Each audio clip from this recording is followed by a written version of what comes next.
ನಮಸ್ಕಾರ ಬಂಧುಗಳೇ. ಚೈತ್ರ ಮಾಸದ ಕೃಷ್ಣ ಪಕ್ಷದಲ್ಲಿ ಬರುವ ಏಕಾದಶಿಯನ್ನು ಬರುತಿನಿ ಏಕಾದಶಿ ಎಂದು ಕರೆಯಲಾಗುತ್ತದೆ. ಈ ಏಕಾದಶಿಯು ಈ ಬಾರಿ ಶುಭ ಮತ್ತು ಶುಕ್ಲಯೋಗದಲ್ಲಿ ಬಂದಿದೆ. ಬರುತಿನಿ ಏಕಾದಶಿಯ ಈ ದಿನ ನಾವು ಶ್ರೀ ಅನಂತ ಪದ್ಮನಾಭ ದೇವರ ಒಂದು ಶಕ್ತಿಶಾಲಿ ಮಂತ್ರವನ್ನು ಪಾರಾಯಣ ಮಾಡಿದ್ದೇವೆ. ಈ ಮಂತ್ರವನ್ನು ಇಂದು ಶ್ರದ್ಧಾಭಕ್ತಿಯಿಂದ 3 ಹೊತ್ತು ಆದಷ್ಟು ಹೆಚ್ಚು ಬಾರಿ ಪಾರಾಯಣ ಅಥವಾ ಶ್ರವಣ ಮಾಡಿದರೆ 10,000 ಅನ್ನದಾನ ಮಾಡಿದಕ್ಕಿಂತ ಹೆಚ್ಚು ಪುಣ್ಯಫಲ ಪ್ರಾಪ್ತಿಯಾಗುತ್ತದೆ.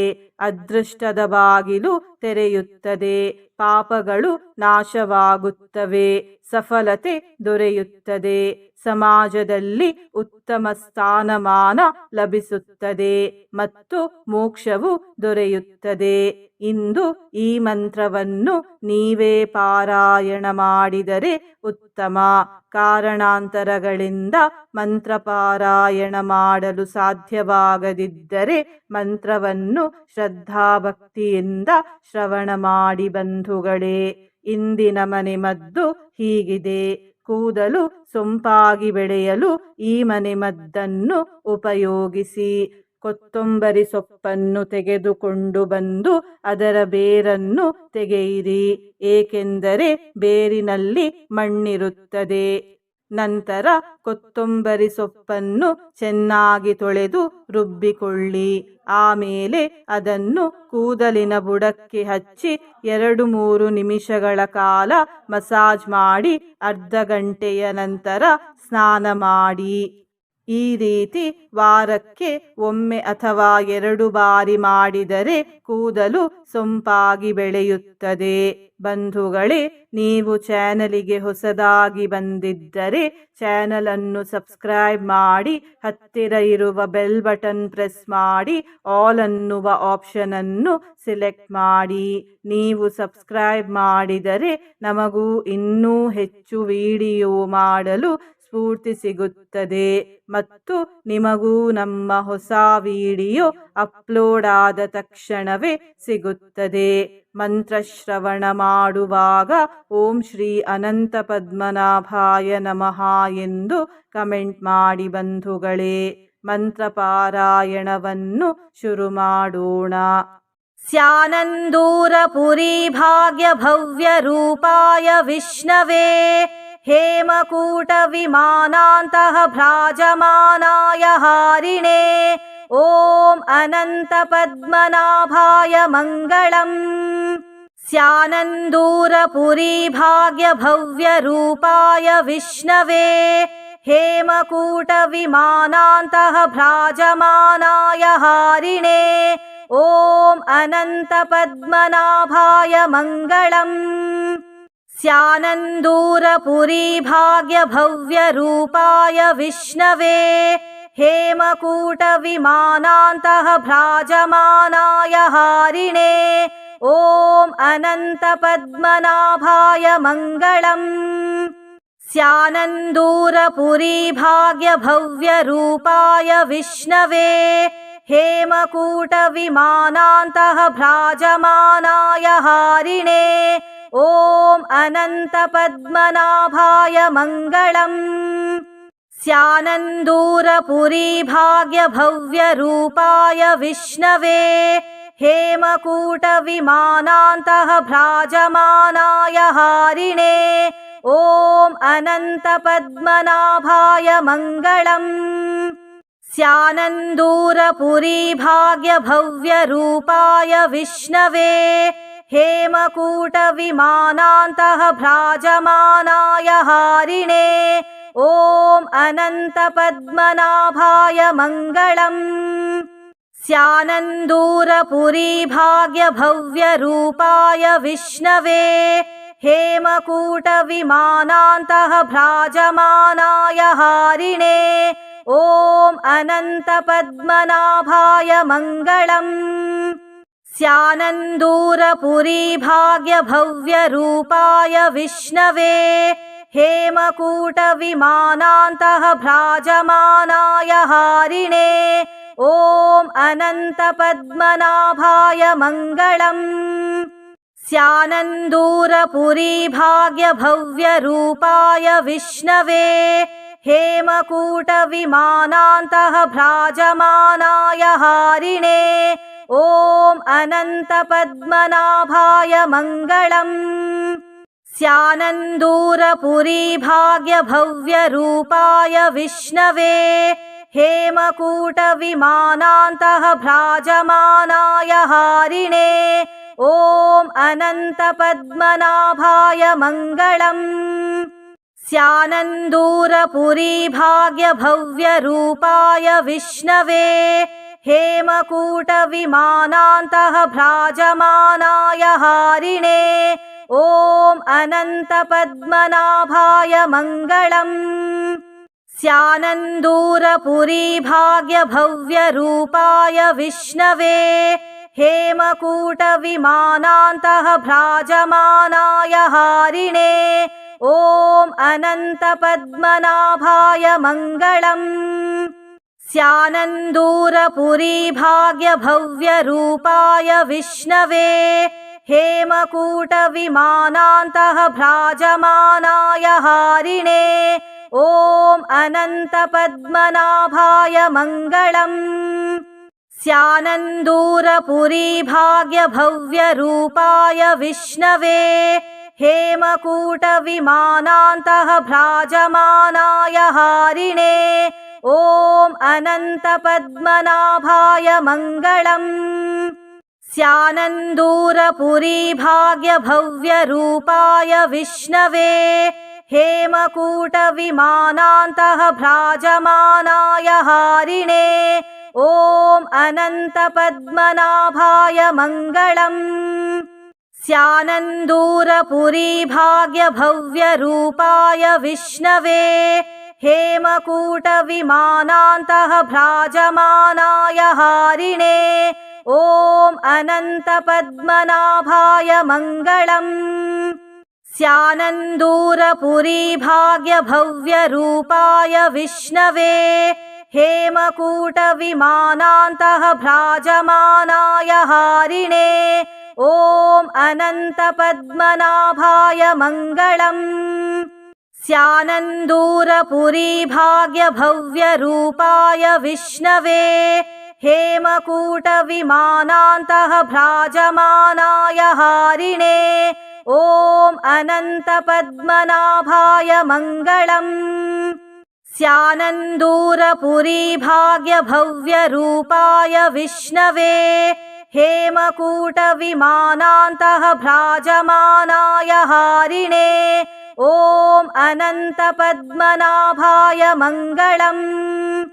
स्यानन्दूरपुरीभाग्यभव्यरूपाय विष्णवे हेमकूटविमानान्तः भ्राजमानाय हारिणे ॐ अनन्तपद्मनाभाय मङ्गलम्।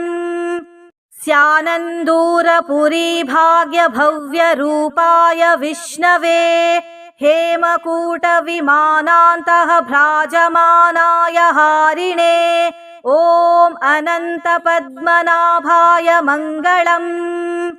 स्यानन्दूरपुरीभाग्यभव्यरूपाय विष्णवे हेमकूटविमानान्तः भ्राजमानाय हारिणे ॐ अनन्तपद्मनाभाय मङ्गलम्। स्यानन्दूरपुरीभाग्यभव्यरूपाय विष्णवे हेमकूटविमानान्तः भ्राजमानाय हारिणे ॐ अनन्तपद्मनाभाय मङ्गलम्। स्यानन्दूरपुरीभाग्यभव्यरूपाय विष्णवे हेमकूटविमानान्तः भ्राजमानाय हारिणे ॐ अनन्तपद्मनाभाय मङ्गलम्। स्यानन्दूरपुरीभाग्यभव्यरूपाय विष्णवे हेमकूटविमानान्तः भ्राजमानाय हारिणे ॐ अनन्तपद्मनाभाय मङ्गलम्। स्यानन्दूरपुरी भाग्यभव्यरूपाय विष्णवे हेमकूटविमानान्तः भ्राजमानाय हारिणे ॐ अनन्तपद्मनाभाय मङ्गलम्। स्यानन्दूरपुरी भाग्यभव्यरूपाय विष्णवे हेमकूटविमानान्तः भ्राजमानाय हारिणे ॐ अनन्तपद्मनाभाय मङ्गलम्।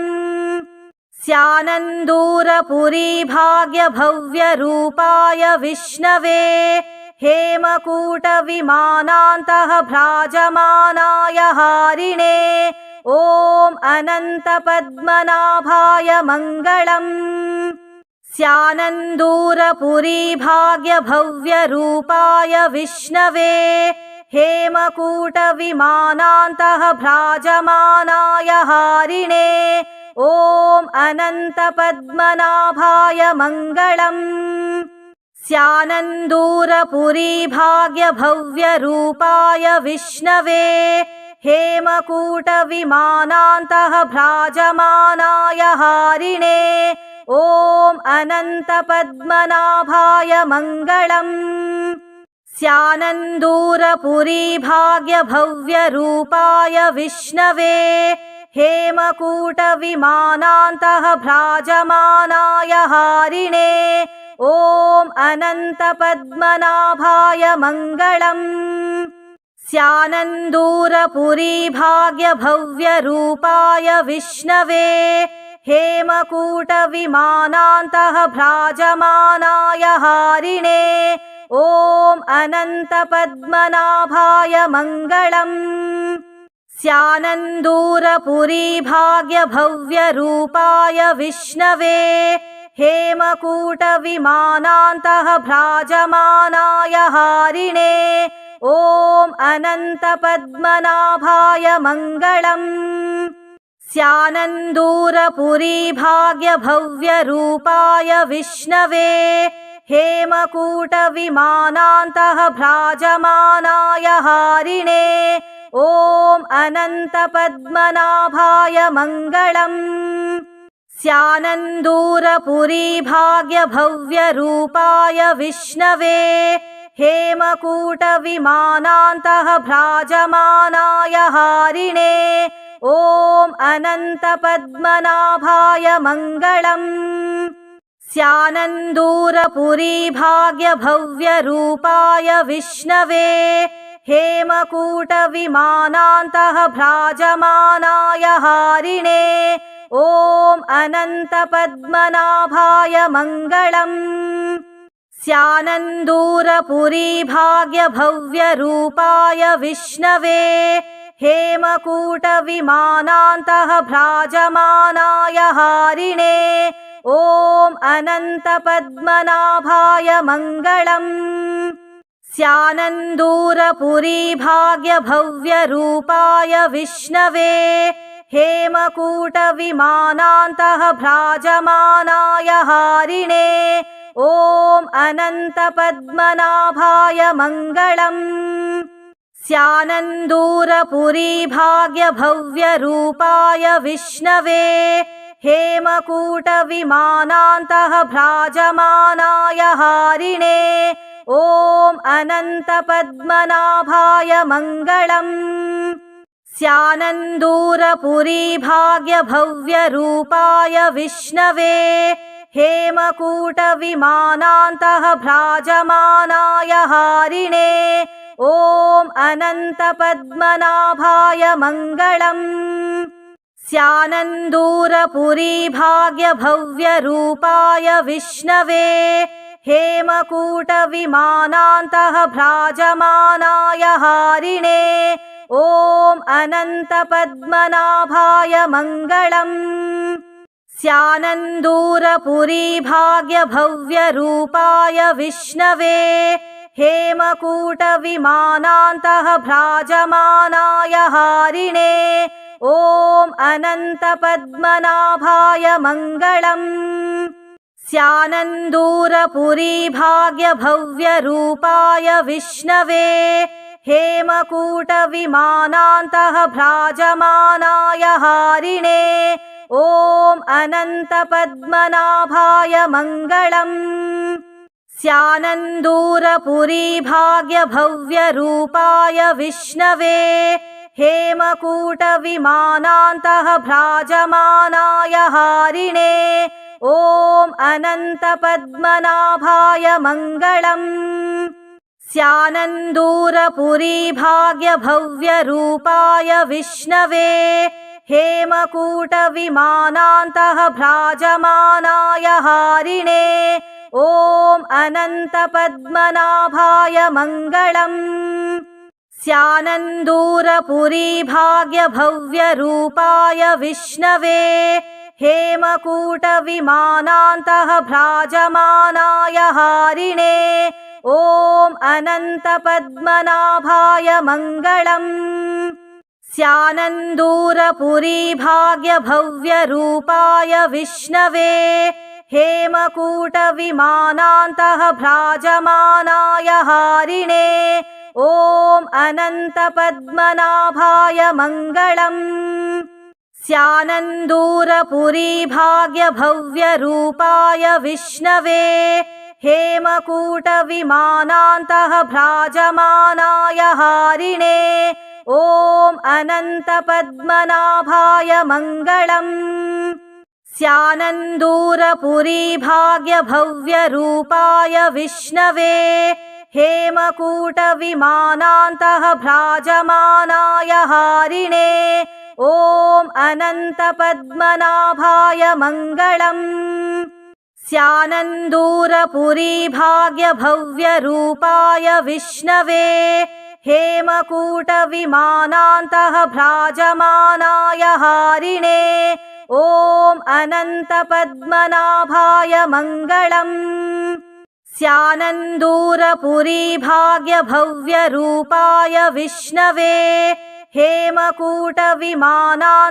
भ्राजमानाय हारिणे ॐ अनन्तपद्मनाभाय मङ्गलम् स्यानन्दूरपुरी भाग्यभव्यरूपाय विष्णवे हेमकूटविमानान्तः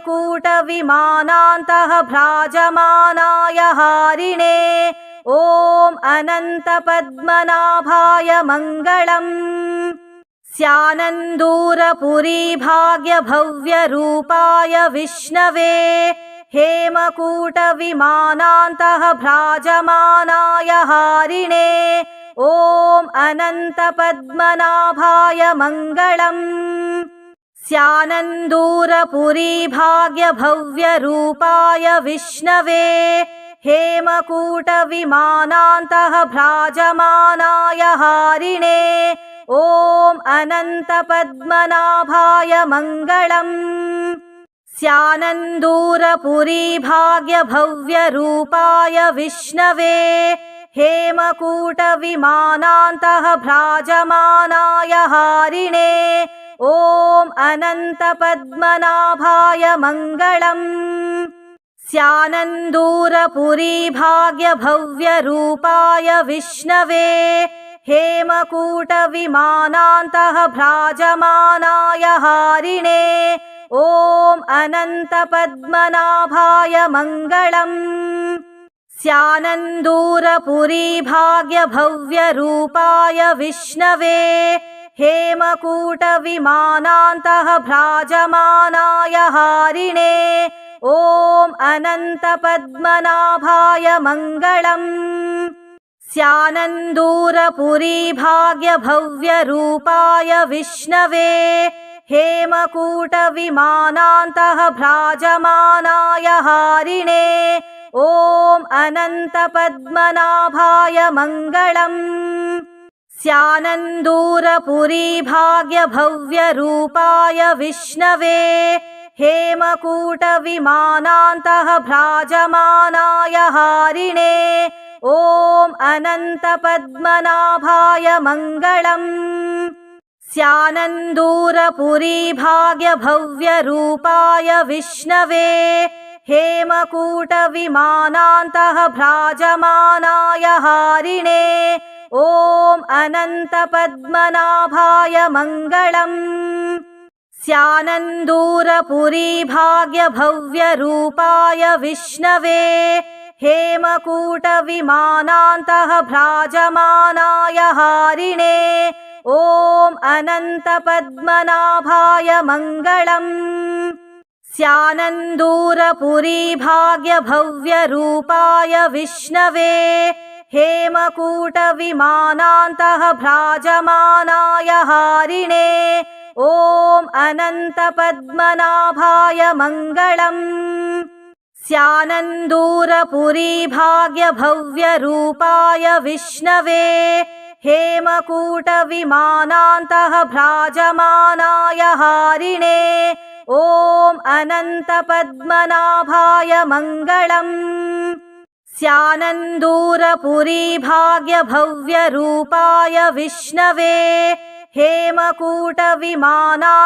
भ्राजमानाय हारिणे ॐ अनन्तपद्मनाभाय मङ्गलम् स्यानन्दूरपुरी भाग्यभव्यरूपाय विष्णवे हेमकूटविमानान्तः भ्राजमानाय हारिणे ॐ अनन्तपद्मनाभाय मङ्गलम् स्यानन्दूरपुरी भाग्यभव्यरूपाय विष्णवे हेमकूटविमानान्तः भ्राजमानाय हारिणे ॐ अनन्तपद्मनाभाय मङ्गलम् स्यानन्दूरपुरी भाग्यभव्यरूपाय विष्णवे हेमकूटविमानान्तः भ्राजमानाय हारिणे ॐ अनन्तपद्मनाभाय मङ्गलम्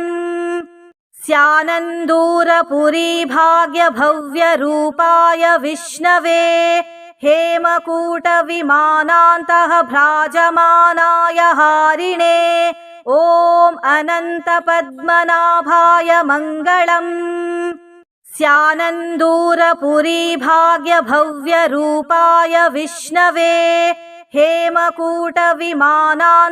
भ्राजमानाय हारिणे ॐ अनन्तपद्मनाभाय मङ्गलम् स्यानन्दूरपुरी भाग्यभव्यरूपाय विष्णवे हेमकूटविमानान्तः भ्राजमानाय हारिणे ॐ अनन्तपद्मनाभाय मङ्गलम् स्यानन्दूरपुरी भाग्यभव्यरूपाय विष्णवे हेमकूटविमानान्तः भ्राजमानाय हारिणे ॐ अनन्तपद्मनाभाय मङ्गलम् स्यानन्दूरपुरी भाग्यभव्यरूपाय विष्णवे हेमकूटविमानान्तः भ्राजमानाय हारिणे ॐ अनन्तपद्मनाभाय मङ्गलम् स्यानन्दूरपुरी भाग्यभव्यरूपाय विष्णवे हेमकूटविमानान्तः भ्राजमानाय हारिणे ॐ अनन्तपद्मनाभाय मङ्गलम् स्यानन्दूरपुरी भाग्यभव्यरूपाय विष्णवे हेमकूटविमानान्तः भ्राजमानाय हारिणे ॐ अनन्तपद्मनाभाय मङ्गलम् स्यानन्दूरपुरी भाग्यभव्यरूपाय विष्णवे हेमकूटविमानान्तः भ्राजमानाय हारिणे ॐ अनन्तपद्मनाभाय मङ्गलम् स्यानन्दूरपुरी भाग्यभव्यरूपाय विष्णवे हेमकूटविमानान्तः भ्राजमानाय हारिणे ॐ अनन्तपद्मनाभाय मङ्गलम् स्यानन्दूरपुरी भाग्यभव्यरूपाय विष्णवे हेमकूटविमानान्तः भ्राजमानाय हारिणे ॐ अनन्तपद्मनाभाय मङ्गलम् स्यानन्दूरपुरी भाग्यभव्यरूपाय विष्णवे हेमकूटविमानान्तः भ्राजमानाय हारिणे ॐ अनन्तपद्मनाभाय मङ्गलम्। स्यानन्दूरपुरी भाग्यभव्यरूपाय विष्णवे हेमकूटविमानान्तः भ्राजमानाय हारिणे ॐ अनन्तपद्मनाभाय मङ्गलम्। स्यानन्दूरपुरी भाग्यभव्यरूपाय विष्णवे हेमकूटविमानान्तः भ्राजमानाय हारिणे ॐ अनन्तपद्मनाभाय मङ्गलम्। स्यानन्दूरपुरी भाग्यभव्यरूपाय विष्णवे हेमकूटविमानान्तः भ्राजमानाय हारिणे ॐ अनन्तपद्मनाभाय मङ्गलम्। स्यानन्दूरपुरी भाग्यभव्यरूपाय विष्णवे हेमकूटविमानान्तः भ्राजमानाय हारिणे ॐ अनन्तपद्मनाभाय मङ्गलम्। स्यानन्दूरपुरी भाग्यभव्यरूपाय विष्णवे हेमकूटविमानान्तः भ्राजमानाय हारिणे ॐ अनन्तपद्मनाभाय मङ्गलम्। स्यानन्दूरपुरी भाग्यभव्यरूपाय विष्णवे हेमकूटविमानान्तः भ्राजमानाय हारिणे ॐ अनन्तपद्मनाभाय मङ्गलम्। स्यानन्दूरपुरी भाग्यभव्यरूपाय विष्णवे हेमकूटविमानान्तः भ्राजमानाय हारिणे ॐ अनन्तपद्मनाभाय मङ्गलम्। स्यानन्दूरपुरी भाग्यभव्यरूपाय विष्णवे हेमकूटविमानान्तः भ्राजमानाय हारिणे ॐ अनन्तपद्मनाभाय मङ्गलम्।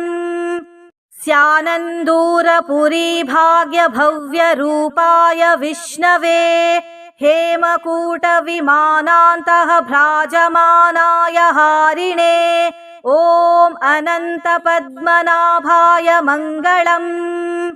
स्यानन्दूरपुरी भाग्यभव्यरूपाय विष्णवे हेमकूटविमानान्तः भ्राजमानाय हारिणे ॐ अनन्तपद्मनाभाय मङ्गलम्। स्यानन्दूरपुरी भाग्यभव्यरूपाय विष्णवे हेमकूटविमानान्तः भ्राजमानाय हारिणे ॐ अनन्तपद्मनाभाय मङ्गलम्। स्यानन्दूरपुरी भाग्यभव्यरूपाय विष्णवे हेमकूटविमानान्तः भ्राजमानाय हारिणे ॐ अनन्तपद्मनाभाय मङ्गलम्। स्यानन्दूरपुरी भाग्यभव्यरूपाय विष्णवे हेमकूटविमानान्तः भ्राजमानाय हारिणे ॐ अनन्तपद्मनाभाय मङ्गलम्। स्यानन्दूरपुरी भाग्यभव्यरूपाय विष्णवे हेमकूटविमानान्तः भ्राजमानाय हारिणे ॐ अनन्तपद्मनाभाय मङ्गलम्। स्यानन्दूरपुरी भाग्यभव्यरूपाय विष्णवे हेमकूटविमानान्तः भ्राजमानाय हारिणे ॐ अनन्तपद्मनाभाय मङ्गलम्। स्यानन्दूरपुरी भाग्यभव्यरूपाय विष्णवे हेमकूटविमानान्तः भ्राजमानाय हारिणे ॐ अनन्तपद्मनाभाय मङ्गलम्। स्यानन्दूरपुरी भाग्यभव्यरूपाय विष्णवे हेमकूटविमानान्तः भ्राजमानाय हारिणे ॐ अनन्तपद्मनाभाय मङ्गलम् स्यानन्दूरपुरी भाग्यभव्यरूपाय विष्णवे हेमकूटविमानान्तः भ्राजमानाय हारिणे ॐ अनन्तपद्मनाभाय मङ्गलम् स्यानन्दूरपुरी भाग्यभव्यरूपाय विष्णवे हेमकूटविमानान्तः भ्राजमानाय हारिणे ॐ अनन्तपद्मनाभाय मङ्गलम् स्यानन्दूरपुरी भाग्यभव्यरूपाय विष्णवे हेमकूटविमानान्तः भ्राजमानाय हारिणे ॐ अनन्तपद्मनाभाय मङ्गलम् स्यानन्दूरपुरी भाग्यभव्यरूपाय विष्णवे हेमकूटविमानान्तः भ्राजमानाय हारिणे ॐ अनन्तपद्मनाभाय मङ्गलम् स्यानन्दूरपुरी भाग्यभव्यरूपाय विष्णवे हेमकूटविमानान्तः भ्राजमानाय हारिणे ॐ अनन्तपद्मनाभाय मङ्गलम् स्यानन्दूरपुरी भाग्यभव्यरूपाय विष्णवे हेमकूटविमानान्तः भ्राजमानाय हारिणे ॐ अनन्तपद्मनाभाय मङ्गलम्